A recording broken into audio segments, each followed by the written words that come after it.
لو تناهيتم إلى سر الحياة وصنعتم كائنا حيا نرى.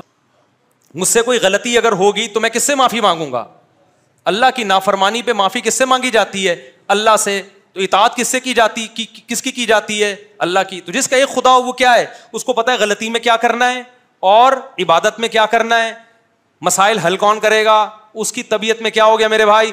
سکون. سارے کام کس کی طرف؟ اور اللہ نے ہمیں حکم دیا سید الانبیاء سے جب تک محبت نہیں ہوگی تو میں اپنی محبت کو بھی تسلیم نہیں کروں گا. اے اللہ تو ہمیں بتا ہم نبی صلی اللہ علیہ وسلم سے، تیرے حبیب سے محبت کے لیے ہم کیا کریں؟ اللہ نے ہمیں بتایا درود شریف کی کثرت کیا کرو. تو ہم درود شریف کی کثرت کے قائل ہیں. ہم نبی سے پوچھتے ہیں کہ آپ اللہ کے سفیر ہیں، یا رسول اللہ ہم آپ پہ درود کیسے پڑھیں؟ ہمارے نبی نے وہ بھی ہمیں بتا دیا. فرمایا جب دور ہو تو اللہم صلی علی محمد یہ والے درود پڑھا کرو، فرشتے مجھ تک پہنچا دیں گے. اور جب میری قبر پہ آ کے پڑھا کرو تو الصلاۃ والسلام علیک یا رسول اللہ، میں ڈائریکٹ تمہارے درود کو سن لیتا ہوں. تو ہمارے پاس اس بارے میں بھی ہدایات کیا ہیں؟ واضح ہدایات ہیں. اور درود پڑھنے سے عقیدہ توحید مضبوط ہوتا ہے. کیوں؟ درود اصل میں دعا ہے اللہ سے. کس کے لیے؟ پیغمبر کے لیے. اس میں اور عقیدہ بنتا ہے کہ بھائی پیغمبر بھی اللہ کی رحمت کے محتاج ہیں، تبھی تو ہمیں کہا جا رہا ہے پیغمبر کے لیے دعائیں مانگو. ہاں ہماری دعا کے محتاج نہیں ہے، اللہ نے تو ویسے بھی پیغمبر پہ رحم کرنا ہے، لیکن ہم انگلی کٹا کے اپنا نام شہیدوں میں لکھوا لیتے ہیں. تو ہمیں اللہ نے اپنے حبیب سے محبت کے اظہار کا یہ موقع دے دیا. ہم جب پیغمبر سے پوچھتے ہیں یا رسول اللہ، ہر عبادت کے لیے کوئی خاص وقت ہوتا ہے جس میں اس عبادت کی فضیلت بڑھ جاتی ہے. روزہ عام دنوں میں رکھو 3 روزوں کا ثواب، 10 روزوں کا ثواب. رمضان میں رکھو گے تو ثواب بڑھ جائے گا. تو یا رسول اللہ ہم آپ پہ جب درود پڑھیں تو کوئی ایسا دن ہے، کوئی ایسا ٹائم ہے جس میں درود پڑھنے سے ہمیں ثواب زیادہ ملے گا؟ آپ صلی اللہ علیہ وسلم نے فرمایا ہاں، جمعے کے دن درود پڑھنے کا ثواب، حدیث کا مفہوم ہے، عام دنوں سے زیادہ ہے. اس لیے ہمارے جتنے بھی اکابر ہیں وہ جمعے کے دن درود شریف کی کثرت کیا کرتے تھے. یا رسول اللہ آپ اللہ کے حبیب ہیں، اللہ نے قرآن میں حکم دیا ہے من یطیع الرسول فقد اطاع اللہ، جو پیغمبر کو فالو کرے گا، پیغمبر کی بات مانے گا، وہ ایسے ہی ہے جیسے اللہ کی. تو آپ ہمیں بتائیے درود شریف ہم نے بلند آواز سے پڑھنا ہے یا آہستہ آواز سے؟ ہمارے نبی نے ہمیں تلقین کی کیسے؟ آہستہ آواز سے. یا رسول اللہ درود ہم نے انفرادی طور پہ پڑھنا ہے یا جتھے بنا کے پڑھنا ہے؟ آپ صلی اللہ علیہ وسلم نے فرمایا دیکھو آخر میں ایک جنتی فرقہ ہوگا، وہ ہوگا جس پر میں اور میرے صحابہ کا عمل. صحابہ نے جتھے بنا کے درود کی محفلیں نہیں لگائی ہیں. جس صحابی کو جہاں موقع ملا انہوں نے کثرت سے پیغمبر پر درود پڑھا. ہم نے اپنے اکابر کو دیکھا ہے، اپنے علماء کو دیکھا ہے، آج بھی بزرگان دین کو دیکھا ہے، کوئی مسجد کے اس کونے میں بیٹھ کے تسبیح ہاتھ میں لے کے درود شریف پڑھ رہا ہوگا، کوئی مسجد کے اس کونے میں بیٹھ کے. میرے شیخ اور اپنے علماء مشائخ کو میں نے دیکھا ہے جب مسجد نبی میں جاتے ہیں 2 گھنٹے، 1 گھنٹے، 2.5 3 گھنٹے، عصر سے مغرب تک کا پورا ٹائم پیغمبر صلی اللہ علیہ وسلم کے روضہ رسول کے نبی کے روضے کے قریب سارا ٹائم درود شریف میں گزار دیتے ہیں. یہ وہ طریقہ ہے جو پیغمبر سے محبت کا اظہار کا اللہ نے آپ کو بتایا ہے.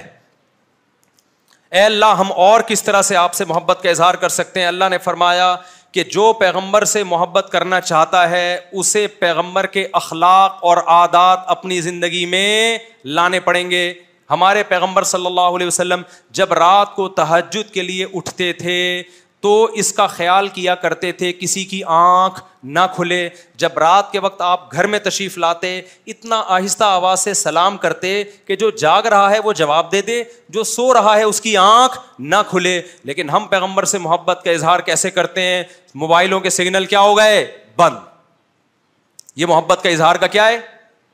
اتنے بڑے بڑے جلوس، ناچ گانے اور جو میوزک، موسیقی اور تھرکنا اور پھڑکنا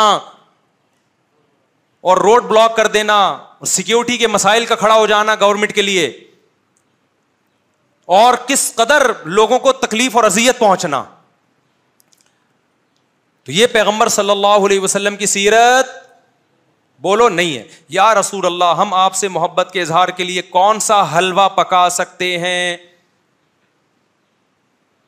ہم نبی سے محبت، جب تک پیغمبر سے محبت نہ ہو ایمان قابل قبول نہیں ہے. لیکن محبت کا انداز وہ ہوگا جو اللہ کے رسول نے بتایا ہے. یا رسول اللہ ہم آپ کی یاد میں کون سا حلوہ پکائیں, کتنی بریانی کی دیگیں آپ کی یاد میں. نبی نے فرمایا جو مجھے یاد رکھنا چاہتا ہے وہ روزے رکھے, کیونکہ نبی صلی اللہ علیہ وسلم نے فرمایا, بخاری مسلم کی حدیث, بدترین برتن جو بھر جائے وہ انسان کا پیٹ ہے. یا رسول اللہ ہم کتنا کھائیں آپ کی یاد میں. نبی نے فرمایا میری یاد میں مجھے خوش کرنا چاہتے ہو, اللہ کو خوش کرنا چاہتے ہو تو کھانا نہیں بلکہ کھانا چھوڑنا پڑے گا, ناغے کرنے پڑیں گے, روزے رکھنے پڑیں گے.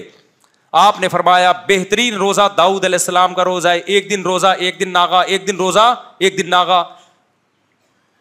نہیں آئی بات میرا خیال ہے سمجھ میں.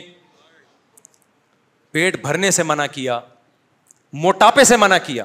نبی صلی اللہ علیہ وسلم نے فرمایا, بخاری کی حدیث, سب سے بہترین امت میری, پھر اس کے بعد خیر القرون قرنی ثم الذین یلونہم ثم الذین یلونہم. پھر آپ نے فرمایا اس امت میں برائی آئے گی. وہ برائی کیا ہوگی؟ زیادہ کھانا, جس کی وجہ سے موٹاپا پھیل جائے گا. بخاری مسلم کی حدیث ہے. کھانے سے پتلا ہوتا ہے, موٹا ہوتا ہے. نبی فرما رہے میری امت میں جو سب سے پہلے برائی آئے گی جھوٹ اور موٹاپا. یہ بخاری کی حدیث ہے. ایک موٹاپا وہ ہوتا ہے جو نیچرلی ہوتا ہے, بہت سے اللہ والوں کو بھی ہم نے دیکھا ہے وہ بائی نیچر موٹے ہوتے ہیں, بھاری ہوتے ہیں, اس سے یہ کوئی گناہ نہیں ہے. تو صحابہ کرام میں بھی تھے. یہاں اس موٹاپے کی برائی بیان ہو رہی ہے جو حلوے مانڈے کھانے کی وجہ سے ہو, چاہے 11ویں شریف کے نام پہ کھاؤ چاہے 12ویں شریف کے نام پہ نہ کھاؤ. جب کھاؤ گے اس سے خدا خوش نہیں ہوگا, کھانے سے پرہیز کرو گے تو خدا کیا ہوگا؟ خوش ہوگا. آپ کہتے ہو ہم کھلاتے ہیں, کھاتے بھی تو ہو, اور جن کو کھلا رہے ہو وہ کون سا وہ لوگ ہیں جن کو 2 وقت کا کھانا نہیں ملا؟ وہ 6 محفلوں کے کھانے 11ویں ایک پھوڑ کے آئے ہوئے ہوتے ہیں آپ کے پاس. ہم فراق یار میں گھل گھل کے ہاتھی ہو گئے, اتنے گھلے رستم کے ساتھی ہو گئے. یار کا فراق, یار کی جدائی, اس میں گھل گھل کے عاشق موٹا ہوتا ہے کہ دبلا ہوتا ہے؟ بولو نا, دبلا ہوتا ہے. لیکن شاعر کہہ رہا ہے آج کا جو عاشق ہے وہ یار کی جدائی میں گھل گھل کے ہاتھی ہو رہا ہے, بجائے پتلے ہونے کے کیا ہو رہا ہے؟ موٹا ہو رہا ہے. اتنا گھلتا ہے کہ رستم پہلوان کا ساتھی بن جاتا ہے وہ. اسلام میں بھوکا رہنا سنت ہے, پھوڑنا پھاڑنا کھانا پینا یہ سنت نہیں ہے. 40 دن نبی کے گھر میں چولہا نہیں جلا, اور اگر آپ کھاتے ہو کھاؤ, مذہب کا لیبل مت لگاؤ اس پہ.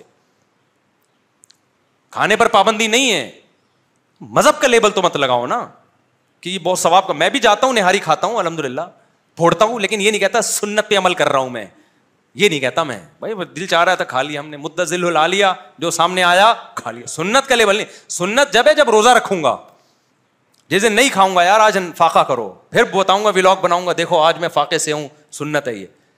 پھوڑنے پھاڑنے کے بھی ولاگ ہم بناتے ہیں بس نہاری کے فضائل سنانے کے لیے کہ اتنی مزے کی, سنت سمجھ کے نہیں پھوڑتے.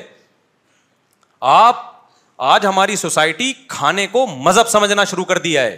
مذہب نہیں ہے کھانا, فاقے مذہب ہے, بھوکا رہنا مذہب ہے. وقت بہت ہو گیا, کہنے کے لیے بھی بہت کچھ ہے, لیکن کیا کریں. میرا مقصد کسی کا مذاق اڑانا نہیں ہے. ہوا و حرص والا دل بدل دے, میرا غفلت میں ڈوبا دل بدل دے.